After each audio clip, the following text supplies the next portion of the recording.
बच्चों, तो आज इलेक्ट्रिक फील्ड्स और चार्जेस का लेक्चर नंबर 3 और आज हम पढ़ेंगे परमिटिविटी एंड रिलेटिव परमिटिविटी।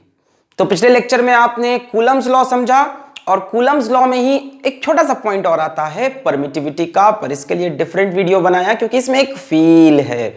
उस फील को समझेंगे, पहले बोर्ड लेवल की बातें करेंगे शुरू के लेक्चर में, फिर एक दो न्यूमेरिकल बोर्ड लेवल का लेंगे, फिर एक न्यूमेरिकल हम IIT जेई या अपने नीट के लेवल का कर लेंगे।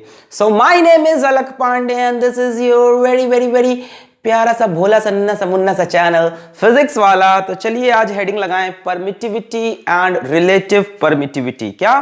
Permittivity and relative permittivity. तो इस टॉपिक का जन्म कहां से होगा? परमिटिविटी हलवा सा टॉपिक है, बहुत समय नहीं लेंगे।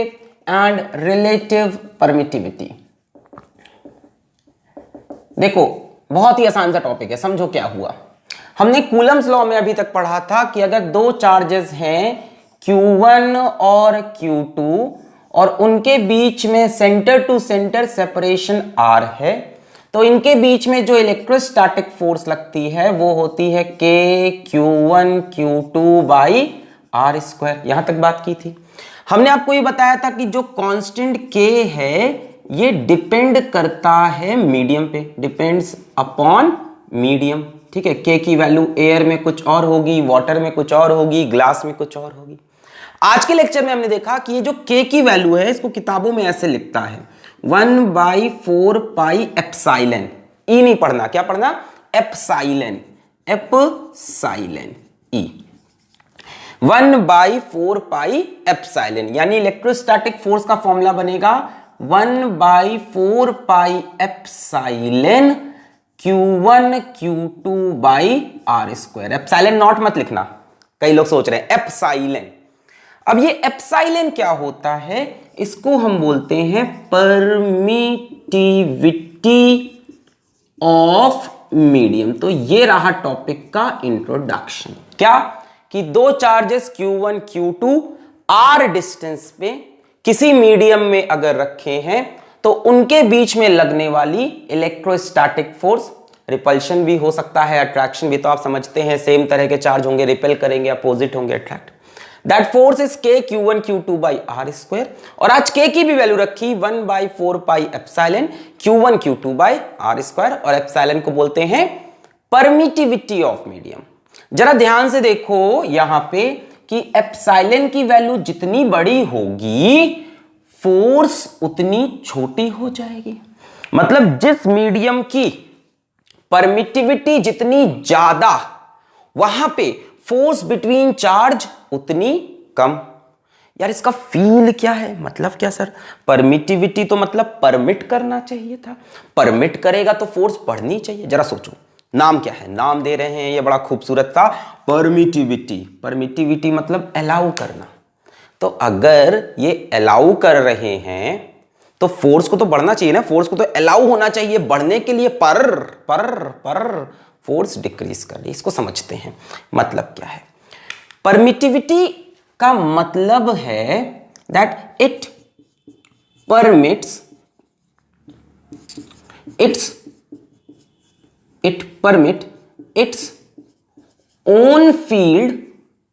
its own field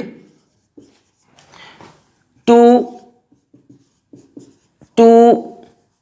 decrease the interaction field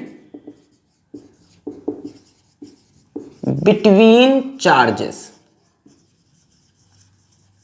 आराम से, परमिटिविटी का मतलब it permits its own field, मतलब मीडियम की कोई प्रॉपर्टी है, मीडियम की कोई प्रॉपर्टी है permittivity, that it permits its own field, अपनी खुद की फील्ड को परमिट करता है कि जाओ चार्जेस के बीच की फील्ड को कम कर दो।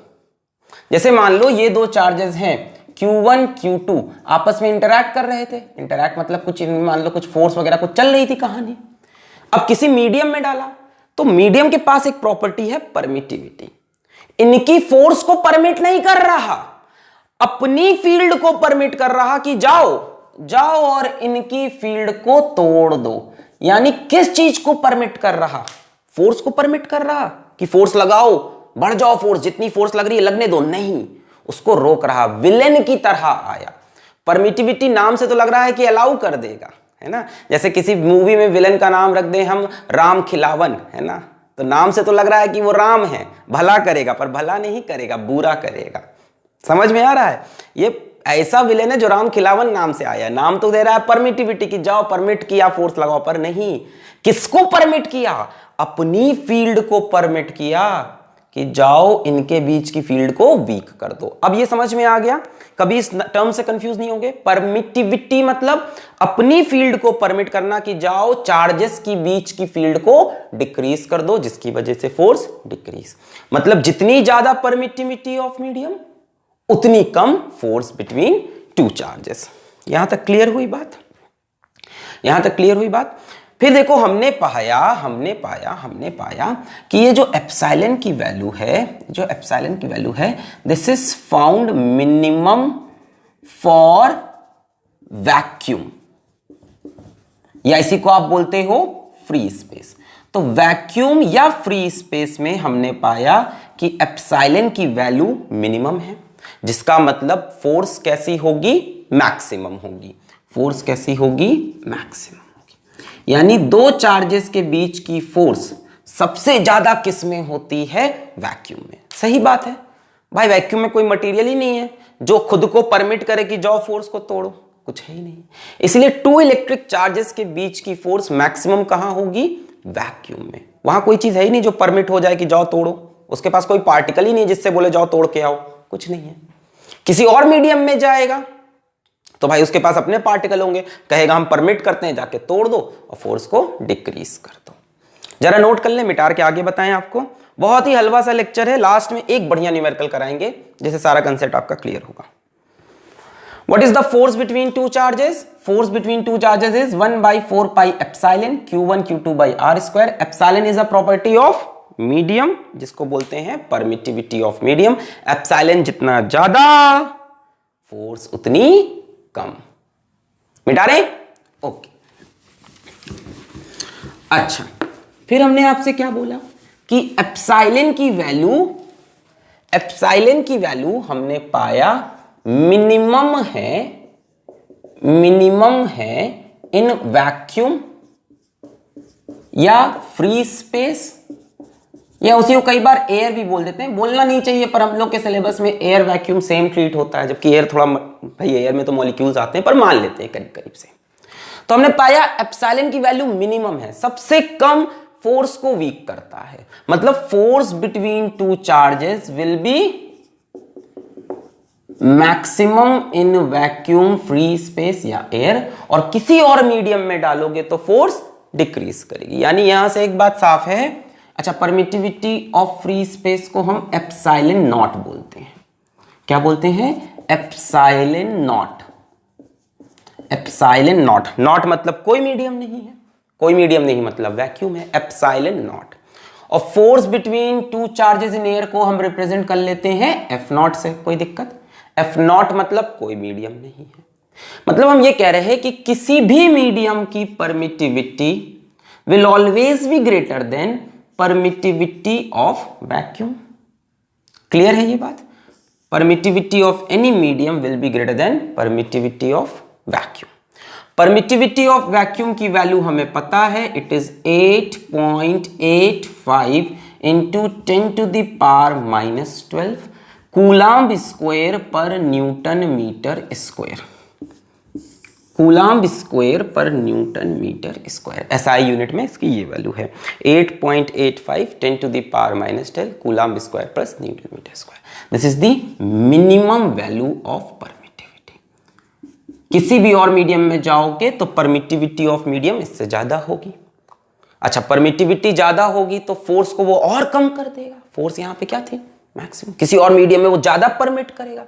यानी force in any medium will be less than force in air। अगर दो चार्जेस के बीच में एयर में कुछ फोर्स निकाली है, और चार्जेस सेम रखो, डिस्टेंस सेम रखो, बाकी सब सेम रखो, और उन्हीं चार्जेस को किसी मीडियम में डाल दो, तो फोर्स हमेशा डिक्रीज करेगी, क्योंकि किसी भी मीडियम की परमिटिविटी एयर से या वैक्यूम से ज्यादा, किसी भी मीडियम में डालोगे तो वो अपनी लाइंस को बहुत ज्यादा परमिट करेगा कि जाओ फोर्स को वीक करो। यानी force between two charge particle is maximum in vacuum या फ्री स्पेस या air, and force in any medium is less than force between the same two charge particles kept at safe separation. ये भी बात है, जितने separation में air में रखा था उतने ही सेपरेशन में रखो। अब उसमें चेंज वेंज कर दोगे तो कहानी बदल जाएगी भाई, पास ले आओगे तो फोर्स बढ़ी जाएगी। वही सेपरेशन पे अगर रखोगे तो हो ही नहीं सकता कि किसी मीडियम में फोर्स एयर से ज्यादा है। दो चार्ज पार्टिकल के बीच में अगर मैक्सिमम मस्त फोर्स चाहिए तो उनको फ्री स्पेस में छोड़ दो, वहां कोई है ही नहीं जो इनको अपनी पार्टिकल्स को परमिट करके इनकी फोर्स को तोड़े।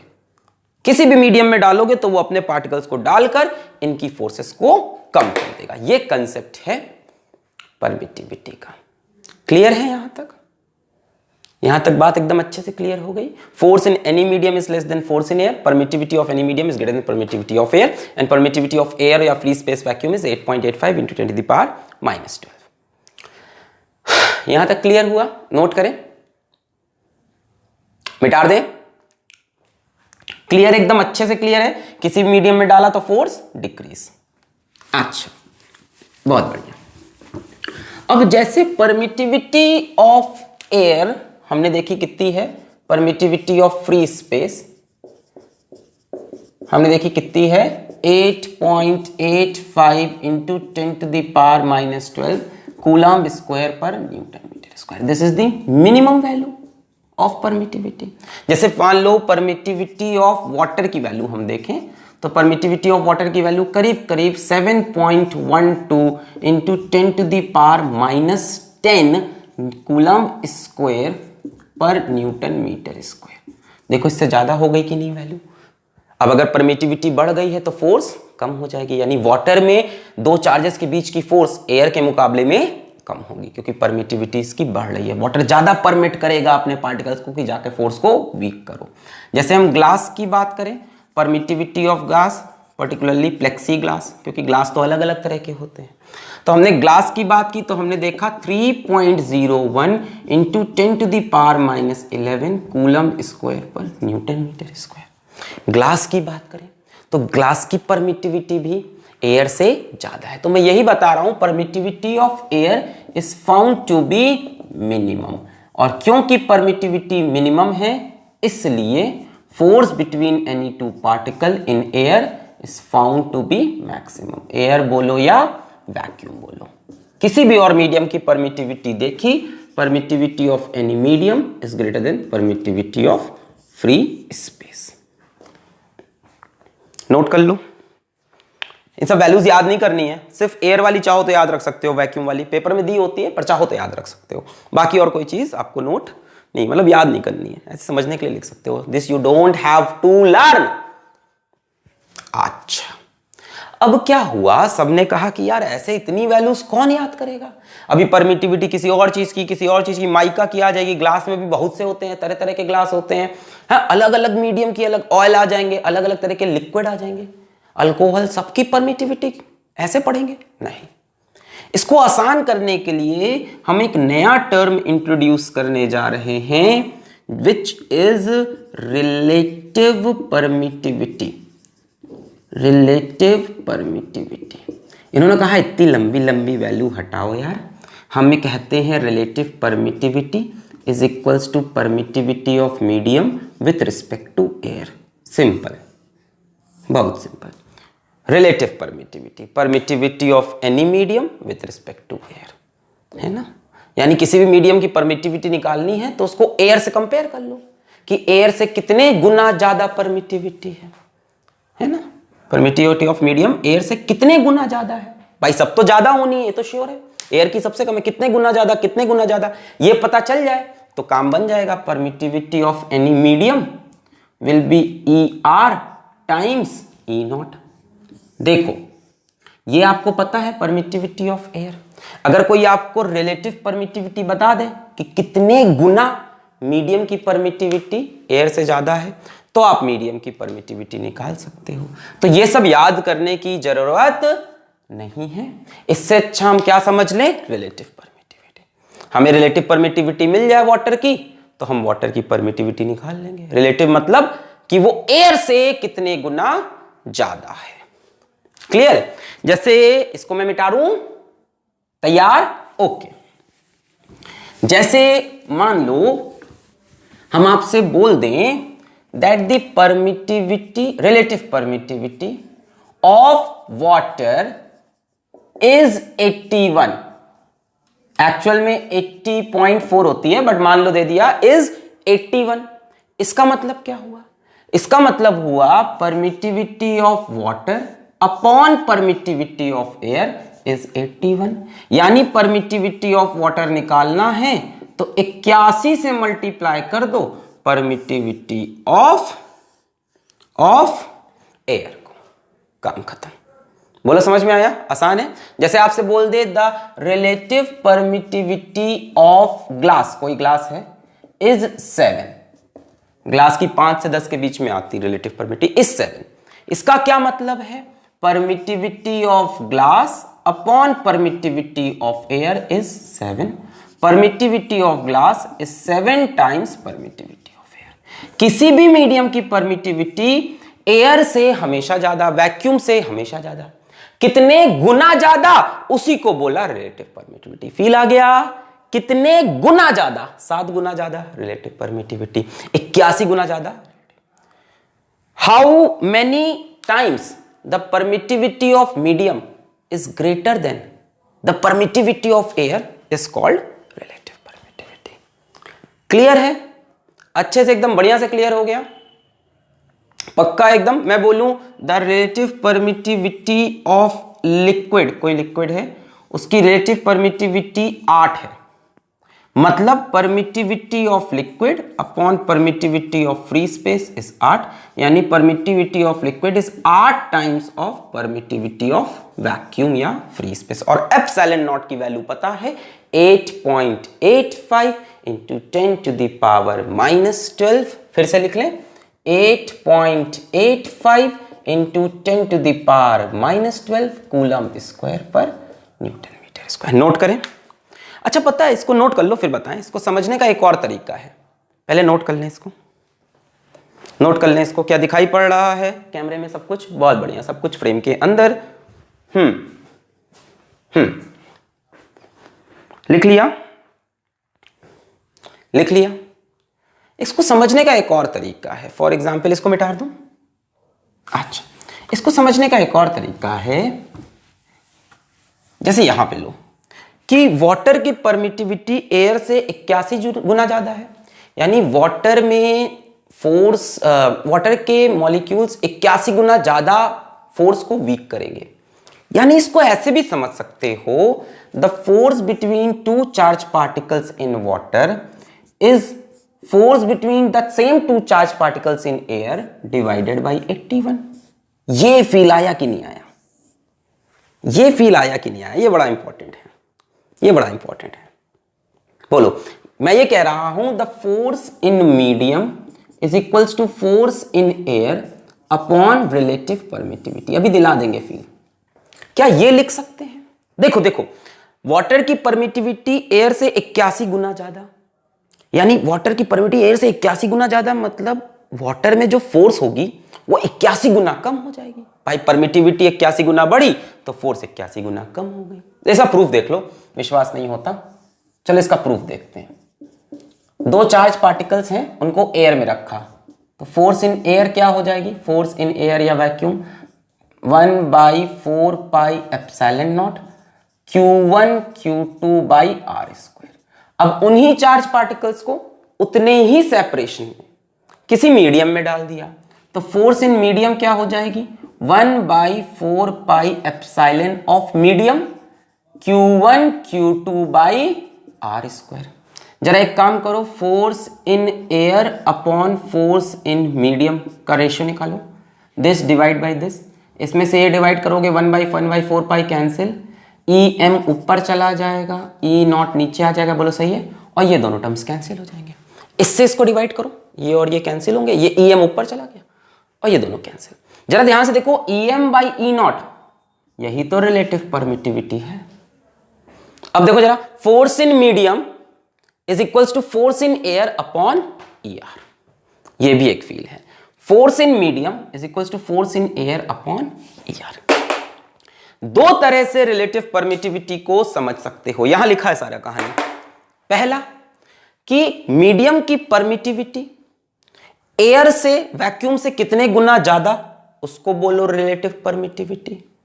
या force between charge particles, air में अगर F0 है तो मीडियम में कितनी हो जाएगी, F0/ER। यानी फोर्स ER गुना कम होती है, परमिटिविटी ER गुना बढ़ जाती है। क्लियर? फोर्स ER गुना कम हो जाएगी, परमिटिविटी ER गुना बढ़ जाएगी। बोलो clear? Force in air 1/4 pi epsilon naught Q1 Q2/R square, force in medium 1/4 pi epsilon m of medium Q1 Q2/R square. इसको इससे डिवाइड किया, कैंसिल, EM/E0। ये क्या है, रिलेटिव परमिटिविटी।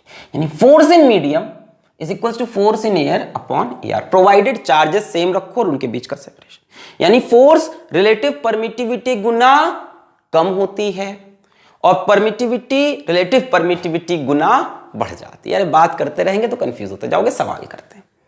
मिटा दें, लिख लो, मिटा दें फिर। क्लियर है? ये बात नहीं समझ में आई। आगे दो चार्जेस हैं R डिस्टेंस पे, फोर्स इन एयर 1/4 पे, फिर मीडियम में गए किसी, वहां फिर इससे इसको डिवाइड किया, इससे इसको डिवाइड किया, ये कैंसिल, EM/E0। EM/E0 क्या होता है, ER। फोर्स इन मीडियम, यहां से देखो, force in medium is equals to force in air upon ER। यानी मीडियम में जाके फोर्स ER गुना कम हो गई, क्योंकि मीडियम की परमिटिविटी ER गुना ज्यादा थी। परमिटिविटी बढ़ी, फोर्स घटी। क्लियर है? क्लियर है? चलो एक हलवा सा सवाल ले लेते हैं पहले। मान लो हम बोलते हैं दो चार्ज पार्टिकल्स हैं Q1 Q2 और उनके बीच में सेपरेशन है D, और अभी हमने रखा है इसको वैक्यूम में, तो फोर्स है F। फिर इन्हीं दोनों चार्ज पार्टिकल Q1 Q2 को सेम सेपरेशन D में हमने रख दिया किसी लिक्विड में, और लिक्विड में रखने पे इनके बीच में फोर्स हो गई F/4। हमसे पूछा what is the relative permittivity of liquid. सीधा आंसर 4। कितने गुना फोर्स कम हुई, 4 गुना, दैट इज रिलेटिव परमिटिविटी। कर लो। अच्छा, एयर में फोर्स को क्या बोलते हो, F0, 1/4 pi epsilon naught Q1 Q2/D square. अच्छा, मीडियम में फोर्स को क्या बोलते हो, FM, 1/4 pi E of medium Q1 Q2/D square, 1/4 pi E of medium. अब एक काम करो, आपको क्या चाहिए, ER चाहिए। अच्छा, एक काम करो, इससे इसको डिवाइड कर दो, force in air upon force in medium, divide कर दो जरा। ऊपर है 1/4 पाई एप्सिलॉन नॉट, नीचे है 1/4 पाई एप्सिलॉन m। ये पूरा टर्म कैंसिल हो जाएगा, Q1 Q2/D square, Q1 Q2/D square. इसको लिखने की जरूरत नहीं, ये कैंसिल, ये ऊपर चला जाएगा, ये नीचे आ जाएगा। बोलो सही है? EM/E0 को क्या बोलते हैं, relative permittivity. EM/E0 relative permittivity. यहां से देखो, force in medium is equals to force in air upon relative permittivity. Force in medium कितनी दे रहा है, F/4। फोर्स इन एयर कितनी दे रहा है, F अपॉन ER। यहां से ER की वैल्यू देखो 4 दिख रही है। मैंने बोला ना, जितने गुना फोर्स कम हो जाए, प्रोवाइडेड चार्जेस और डिस्टेंस सेम रहे, जितने गुना फोर्स कम हो गई मतलब परमिटिविटी उतने गुना बढ़ गई। मीडियम उतना ज्यादा अपनी लाइंस को परमिट करके फोर्स को तोड़ा है। जितने गुना फोर्स कम हुई, परमिटिविटी उतने गुना बढ़ी है। मीडियम की फोर्स 4 गुना कम हुई, यानी परमिटिविटी 4 गुना ज्यादा है। जितने गुना ज्यादा है, दैट इज रिलेटिव परमिटिविटी 4। करके भी दिखा दिया। क्लियर है? तो ये एक्सप्रेशन भी याद रखना रिलेटिव परमिटिविटी का, ये तो है ही है, ये भी है। क्लियर है? Force in medium decreases relative permittivity times, permittivity of medium increases relative permittivity times. अच्छा, एक अच्छा सवाल लेते हैं, जरा थोड़ा सा कंफ्यूज करते हैं आपको। मिटा रहे इसको, मिटा रहे। ओके, मान लो इसी सवाल में थोड़े से मैं फेरबदल कर दूं, क्वेश्चन नंबर 2 कह लो इसको, भले ही तुम थोड़े से फेरबदल कर दूं। यहां Q1 चार्ज, यहां Q2 चार्ज, इनके बीच में डिस्टेंस कितना था, D था और फोर्स इन एयर मान लो F है, एयर या वैक्यूम, वैक्यूम मान लो F है। अब इन दोनों चार्ज को मैंने एक ऑयल में डुबा दिया, सेम चार्जेस हैं, इनको मैंने एक ऑयल में डुबा दिया और इनके बीच का डिस्टेंस मैंने हाफ कर दिया किसी ऑयल में और फोर्स देखा हो गई आधी। अब पूछा what is the relative permittivity of this oil, बताओ, सोच के जवाब देना। क्या अभी आंसर 2 होगा? नहीं, क्योंकि इस बार डिस्टेंस भी चेंज किया है, उसकी वजह से भी फोर्स पे असर पड़ेगा। भाई इस बार डिस्टेंस भी तो बदल दिया, डिस्टेंस कम करने से फोर्स बढ़नी चाहिए, तो कुछ कहानी में और भी बातें आ गई। अगर डिस्टेंस और चार्ज सेम होता और फोर्स 2 गुना कम होती तो किसकी वजह से? रिलेटिव परमिटिविटी, यानी रिलेटिव परमिटिविटी इसकी डबल है तो फोर्स आधी हो गई, पर ऐसा नहीं है, यहां डी भी चेंज है। अब क्या करोगे? एफ को क्या लिख सकते हो? एफ नॉट लिख सकते हैं, force in air 1/4 pi epsilon naught Q1 Q2 upon D square. F/2 क्या है? फोर्स इन ऑयल कह ले, मीडियम बोल, medium is equals to 1/4 pi E of medium Q1 Q2 upon D/2 का स्क्वायर। मतलब वो चीज वाला कंसेप्ट तभी यूज करना जब Q Q और D सेम हो, तब बोलना जितने गुना फोर्स का में रिलेटिव परमिटिविटी उतना है। अभी नहीं यूज कर सकते, अभी D चेंज हो गया। फिर से रेशियो निकाल लो, फिर से रेशियो निकाल लो FO अपॉन FM का, FO बाई FM। तो इससे इसको डिवाइड करोगे, ये वाला टर्म ये वाला कैंसिल होगा, ये ऊपर जाएगा EM बाई E नॉट, बोलो सही है, 4 पाई कैंसिल, ये 1 अपॉन दिस 1 अपॉन, ये ऊपर चला जाएगा EM बाई E नॉट। कर लो यार, अच्छा 1/4 pi epsilon not upon 1/4 pi epsilon M into Q1 Q2 by D square upon Q1 Q2 upon D square by 4, बोलो सही है। ये कैंसिल, ये कैंसिल, ये कैंसिल, ये कैंसिल, ये कैंसिल, ये कैंसिल, क्या बचा? FO force in air upon FM force in medium, ये ऊपर गया E of medium upon E of air into ये क्या है 1/1/1/4, तो ये हो जाएगा 1/4, बोलो सही है। ये 4 उठ के यहां पे आ जाएगा ना। फोर्स इन एयर दे रखी है F, फोर्स इन मीडियम दे रखी है F/2 is equals to EM by E nought, यही तो रिलेटिव परमिटिविटी है, permittivity of medium with respect to air into 1/4। F से F कैंसिल, 2 ऊपर आ जाएगा, 2 is equals to ER into 1/4, यहां से ER की वैल्यू आ गई 8 which is the correct answer. Relative permittivity of oil is 8। Logically भी सॉल्व हो सकता था, देखो पूरा तरीके से किया, समझ में आया होगा। ये तो कैंसिल, लॉजिकली देखो, डिस्टेंस को आधा किया, फोर्स बढ़नी चाहिए थी, डिस्टेंस को आधा किया, फोर्स क्या होनी चाहिए? बढ़नी चाहिए। कितने गुना बढ़नी चाहिए? डिस्टेंस आधा करने पे फोर्स मेरी बढ़नी चाहिए 4 गुना, मतलब ये होना चाहिए था 4F। भाई डिस्टेंस आधा करोगे तो फोर्स 4 गुना बढ़ती है, और हमने बोला कि इसकी रिलेटिव परमिटिविटी कितनी है? 8, मतलब फोर्स घटनी चाहिए कितने गुना? 8 गुना। तो फाइनल आंसर F/2। क्लियर? सोच के भी कर सकता था। डिस्टेंस आधा किया तो फोर्स बढ़ गई 4 गुना, रिलेटिव परमिटिविटी कितनी है? 8, तो फोर्स घट गई 8 गुना, तो F/2। क्लियर? तो हमेशा नहीं कि जितना दिख रहा है सीधा सीधा बोल दिया यार, जरा देख लेना Q1 Q2 D सेम है कि नहीं।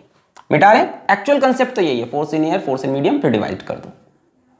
अच्छा, अब इसका एक अच्छा सवाल देखो, ये अपना जेई मेंस में आया था। अब जेई मेंस तो नहीं कह सकते, तब हमारा AIEEE होता था, पर जेई मेंस लेवल का ही होता था। तो उसमें एक सवाल पूछा था, बढ़िया सवाल है, आपको मिल जाएगा इंटरनेट पे, यही एक अच्छा सवाल है आज का, कि 2 चार्जेस हैं, ठीक है, लिख दो इसको, लैंग्वेज में लिख देता हूं, 2 स्फेरिकल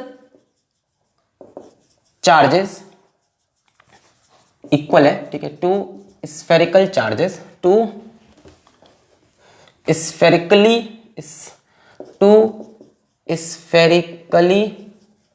ये तो इस तरह से लिखने में जो चार्ज्ड मेटालिक स्फीयर्स। इस बार सारे नोट्स भी आपको PDF में मिलेंगे, मोस्ट प्रॉब्ली अगले 1 हफ्ते के अंदर नोट्स आपके अपलोड हो जाएंगे वेबसाइट पे। वेबसाइट अभी अभी बहुत ज़्यादा कुछ नहीं रहेगा, बहुत बड़ी एक्सपेक्टेशन मत रखना कि वेबसाइट खुलेगी उस पर बहुत सुंदर से, कुछ नहीं, सिंपल से रहेगा, उस पर नोट्स अपलोड होंगे, धीमे धीमे धीमे धीमे बढ़ेगा जैसे आप लोग के प्यार से चैनल बढ़ा। ठीक है, 2 स्फेरिकली चार्ज मेटालिक स्फीयर्स, ठीक है, सेम चार्ज है,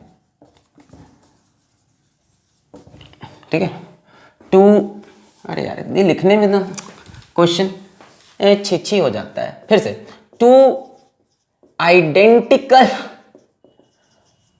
spherical charged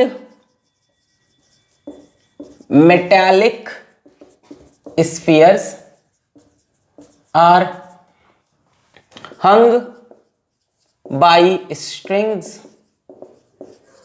and the strings make 60 degree with each other in vacuum, when the whole arrangement is kept in a liquid of density 0.5 gram per centimeter cube, the angle remains same. Calculate dielectric constant of fluid. Dielectric constant क्या होता है? Relative permittivity का दूसरा नाम dielectric constant, बताना मैं भूल गया, अभी समझ में आ गया। रिलेटिव परमिटिविटी का ही दूसरा नाम डाइलेक्ट्रिक कांस्टेंट है ना। जैसे आपको याद हो केमिस्ट्री में हम बताते थे वाटर का डाइलेक्ट्रिक कांस्टेंट बहुत ज्यादा है, लास्ट ईयर हमने कई बार बताया। मतलब वाटर अपने अंदर कोई भी बॉन्ड, किसी भी तरह का बॉन्ड आपने देखा था, सी और हेलोजन का बॉन्ड, अभी हम ये SN1 SN2 में बहुत बताए थे कि वाटर क्या करता है, इस बॉन्ड को तोड़ देता है। क्यों? क्योंकि यहाँ पे थोड़ा सा प्लस थोड़ा सा माइनस, इनके बीच में इलेक्ट्रोस्टैटिक फोर्स। वाटर के पास बहुत ज्यादा डाइलेक्ट्रिक कांस्टेंट, मतलब बहुत ज्यादा परमिटिविटी, यानी अपने मॉलिक्यूल से कहता है जाओ इनके बीच की फोर्स को तोड़ दो, और इसीलिए हम वाटर को वहां पे कैसे ले देते हैं, एज अ सॉल्वेंट। याद है, पोलर प्रोटिक सॉल्वेंट। खैर वापस आते हैं, डाइलेक्ट्रिक कांस्टेंट आपको निकालना है, dielectric constant of fluid ER, और गिवन है डेंसिटी ऑफ स्फीयर, जिसका बना है स्फीयर जिस मटेरियल का, 1.5 ग्राम पर cc। जरा इसको पॉज करके खुद से ट्राई करो, आया हुआ सवाल है, खुद से ट्राई करो। 4 ऑप्शन में दे देता हूं, A B, कहां दूं यहां साइड में लिख दें, A B C D। Relative permittivity की वैल्यू 2, डाइलेक्ट्रिक कांस्टेंट की 1.5, 2.5 या 3, 2, 1.5, 2.5, 3। पॉज करके खुद से ट्राई करें, फिर मैं सॉल्व करता हूं इसको। बढ़िया सवाल हो गया, पॉज कर लें, चलिए मैं करूं इसको। ओके, चलिए हम सॉल्व करते हैं। क्वेश्चन देख लिया है, 2 चार्ज मेटालिक स्फीयर्स हैं, स्ट्रिंग से टंगे हैं, 60 डिग्री का एंगल बना रहे हैं एक दूसरे से। In vacuum and the whole arrangement kept in a liquid of density इतना, the angle remains same. Calculate dielectric constant of fluid, density of sphere is 1.5। Note कर लिया है क्वेश्चन, मैं बनाऊं, क्या बोलना चाह रहा है आपसे, क्या बोलना, एक बार ट्राई करोगे, मैं फिर से बता दूं। देखो ऐसे 2 स्ट्रिंग से टांगा ऐसे वैक्यूम में, तो ये एंगल 60 डिग्री है, कहां, वैक्यूम में। और फिर इसी को मैंने उस लिक्विड में डाला, तब भी एंगल कितना है, 60 डिग्री है लिक्विड में। तो अब हमसे पूछ रहा है कि रिलेटिव परमिटिविटी ऑफ लिक्विड बताना है। ट्राई कर लो पॉज करके, चलो देखते हैं क्या होता है।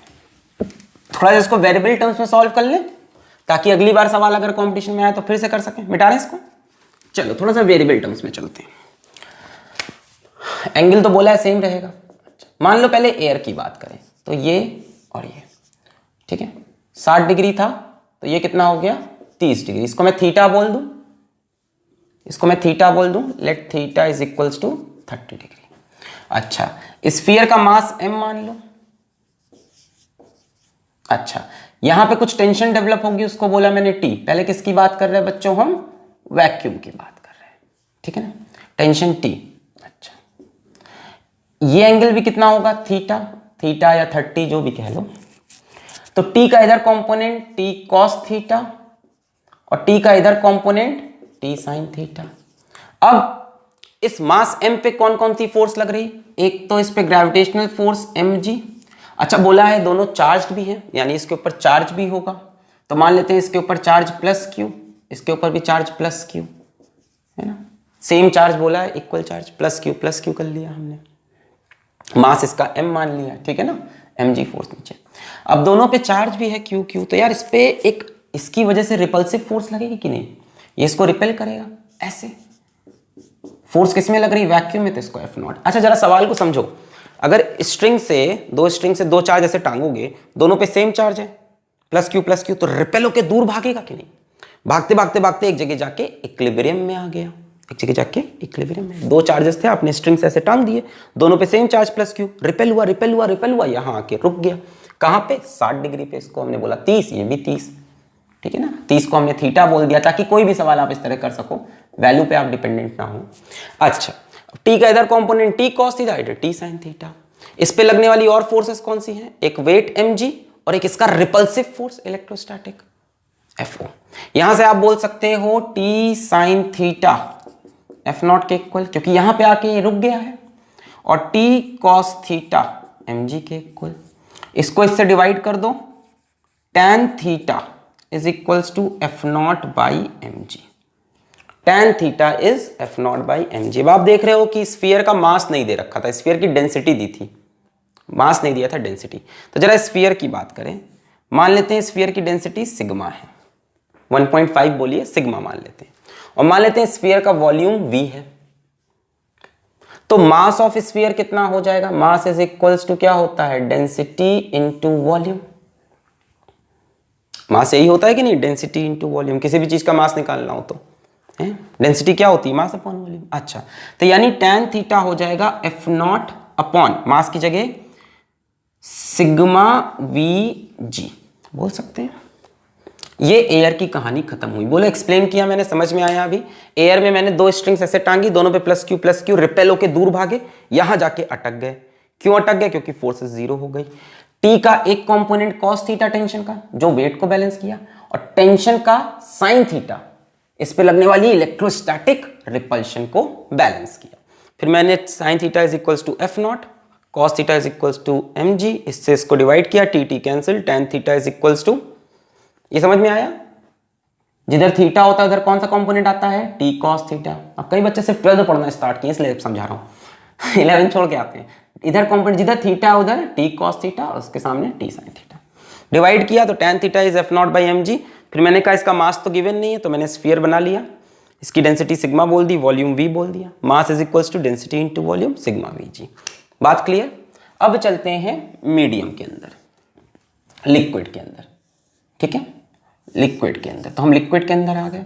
इन्होंने बोला एंगल सेम रहा, मतलब एंगल अभी भी 30 डिग्री या थीटा बोल सकते हैं। ये अभी भी 30 डिग्री या theta, where theta is equals to 30 degree. अच्छा, टेंशन बदल गई, इस बार टी डैश हो गई, ठीक है। क्यों बदली अभी समझाते हैं। टी का इधर कंपोनेंट बोलो T dash cos theta, T का इधर component T dash sine theta. इस पे नीचे की तरफ स्फीयर का वेट mg, और इस तरफ इलेक्ट्रोस्टैटिक फोर्स। किस में आ गए अब आप? लिक्विड में आ गए। क्या लिक्विड में इलेक्ट्रोस्टैटिक फोर्स सेम होगा कि चेंज होगा? चेंज होगा। बढ़ेगा कि घटेगा? घट जाएगा। तो हम बोल देते हैं this is the force in the medium, बोल देते हैं। ऐसे लग रही है। क्या कोई एक फोर्स हम मिस कर रहे हैं? बिल्कुल।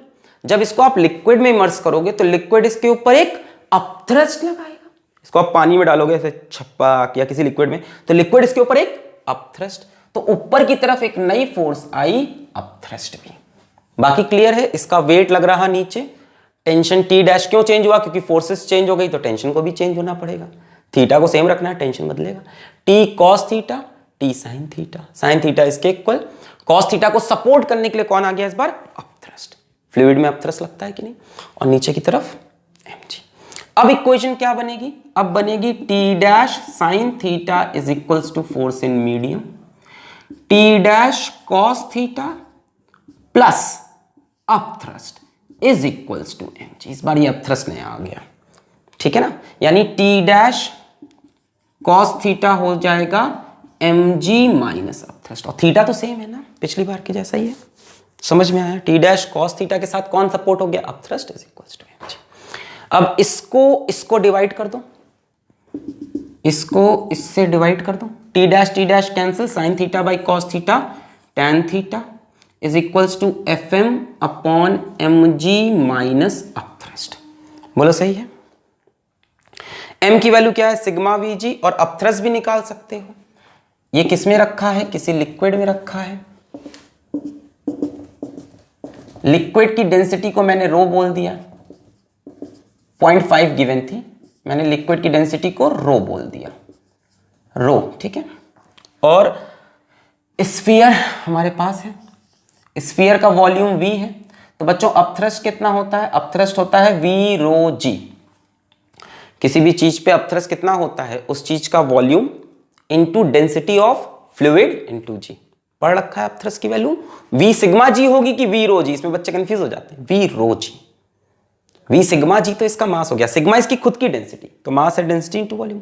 अपथ्रस्ट होता है वॉल्यूम ऑफ सॉलिड इमर्ज्ड, जो सॉलिड अंदर है, इनटू डेंसिटी ऑफ फ्लूइड, जिसको हमने रो माना, into g, v rho g। तो इनकी अगर वैल्यू रखें तो आएगा tan theta is equals to F M upon m की जगह सिग्मा v g, अपथ्रस्ट की जगह v रो g, ठीक है। ये अपनी सेकेंड इक्वेशन हो गई, फर्स्ट इक्वेशन सेकेंड इक्वेशन, दोनों से tan थीटा की वैल्यू इक्वेट कर दो, काम खत्म हो गया सवाल। अरे वेरिएबल्स की जगह वैल्यू रख दो, सवाल खत्म। सॉल्व करूं क्या मैं, नोट कर लिए, पॉज करके नोट कर लो, 1 2 3 4 मिटा दूं मैं। 30 डिग्री से कोई लेना देना नहीं, यहां इसको 75 डिग्री भी बोलता तब भी सवाल सॉल्व होता। बच्चा सोचेगा 75 डिग्री में कैसे करे, अरे यार वो क्वेश्चन ऐसा सेट कर सकते हैं, वो कल को तुमको जेई मेंस में दे दे कि ये एंगल 82.5 डिग्री है, तुम परेशान कैसे करें। तुम देख रहे हो थीटा पे सवाल हिल जा रहा है, मिटा दे। अच्छा, अब फर्स्ट और सेकंड इक्वेशन को यूज करो, सवाल खत्म है। अपथ्रस्ट समझ में आ गया। अपथ्रस्ट होता है volume of solid immersed, density of fluid into g, density of fluid rho. दोनों तरफ से tan थीटा की वैल्यू सेम है, इक्वेट कर दो, यानी F not upon sigma V g is equals to F in medium upon sigma V g minus V rho g. यहां से V g cancel, F naught by sigma is equals to F M upon sigma minus rho. Sigma इसकी density हमको दे रखी थी, इसकी density हमसे बोला था कितनी थी, 1.5 ग्राम पर सीसी। एसआई में कन्वर्ट करने की जरूरत नहीं। रो किसकी डेंसिटी, रो हमारी लिक्विड की डेंसिटी दे रखी थी 0.5, पुट कर दो, सवाल खत्म। F not upon 1.5 F M upon 1.5 minus 0.5, यानी F not upon 1.5 is equals to F M upon 1, यानी force in medium is equals to force in air upon 1.5। और ध्यान से देखो सेपरेशन वगैरह चेंज नहीं हुआ क्योंकि एंगल ही नहीं चेंज हुआ था। अब भैया एंगल सेम स्ट्रिंग सेम तो सेपरेशन भी तो सेम रहेगा, angle same string same separation भी सेम, चार्ज भी सेम। फोर्स इन मीडियम इस फोर्स इन एयर अपॉन 1.5, यानी फोर्स कितने गुना कम हुई, 1.5। और फोर्स कितने गुना कम होती है, रिलेटिव परमिटिविटी गुना, उसको डाइलेक्ट्रिक कांस्टेंट भी बोलते हैं अगर सेपरेशन और चार्ज सेम है, यानी रिलेटिव परमिटिविटी इज बी 1.5। तो ये था लेक्चर रिलेटिव परमिटिविटी का, थोड़ा सा लंबा खींचा ड्यू टू लास्ट क्वेश्चन। पढ़ाई करते रहें, ऑल द वेरी बेस्ट।